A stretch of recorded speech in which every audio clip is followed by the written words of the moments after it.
नमस्कार, स्वागत है आपका अपनों के साथ अपनों की बात में डॉक्टर आके भारद्वाज। जाके पाँव ना फटी बेवाई, वो क्या जाने पीर पराई।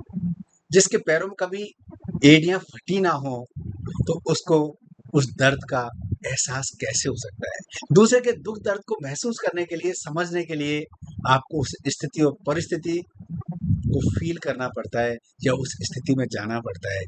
जब तक आप दूसरे के जूते में पैर नहीं डालते हैं, जब तक दूसरे की दुःख, दर्द का अंदाज़ा लगाना मुश्किल होता है। जीवन में एक ऐसा भाव है एम्पैथी समानानुभूति।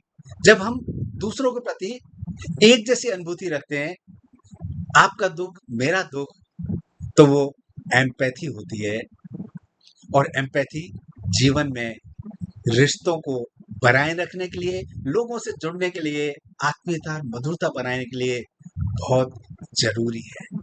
ये एक ऐसा भाव है जो मैं हूँ ना का भाव एक दूसरे में महसूस होता है। एक शिकारी के पास एक कुत्ता था, उसको बहुत प्रिय था। कुत्ता बहुत तेज, शक्तिशाली और फुर्तीला था। लेकिन समय के साथ कुत्ता बूढ़ा हो चला था। एक दिन शिकारी शिकार करने गया और एक हिरण को देखकर उसने कुत्ते को हिरण का शिकार करने के लिए इशारा किया।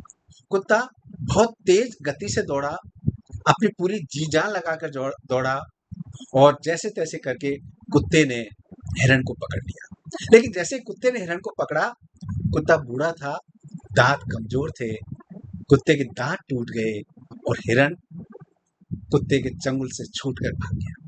यह देखकर शिकारी को बहुत गुस्सा आया और उसने गुस्से में हंटर उठा लिया। यह देखकर कुत्ता शिकारी से बोला, माना कि मैं अब बूढ़ा हो गया हूँ। पहले जैसी ताकत, फुर्ती और तेजी मेरे में नहीं है, लेकिन आप उन दिनों को याद करिए जब मैं एक इशारे पर बड़े से बड़ा शिकार पलक झपकते पकड़ लेता था। और आप अपने बुढ़ापे के बारे में सोचिए, क्योंकि आज नहीं कल आप भी बूढ़े हो जाएँगे। यह सुनते ही शिकारी के हाथ से हंटर छूट गया और उस कुत्ते को प्यार से थपथपाने लगा। जब हम क्रोध की अवस्था में, आवेश में आएँ, तो दूसरे की स्थिति, परिस्थिति को भी ध्यान में रखें। समानानुभूति के साथ उसके दुःख दर्द, उसकी स्थिति को भी महसूस करेंगे, तो संबंधों में जीवंतता बनी रहेगी, मधुरता बनी रहेगी, आत्मीयता बनी रहेगी और जीवन आनंद से खिल उठेगा। जीवन में खुशियों के रंग और बढ़ जाएँगे। नमस्कार, जय हिंद।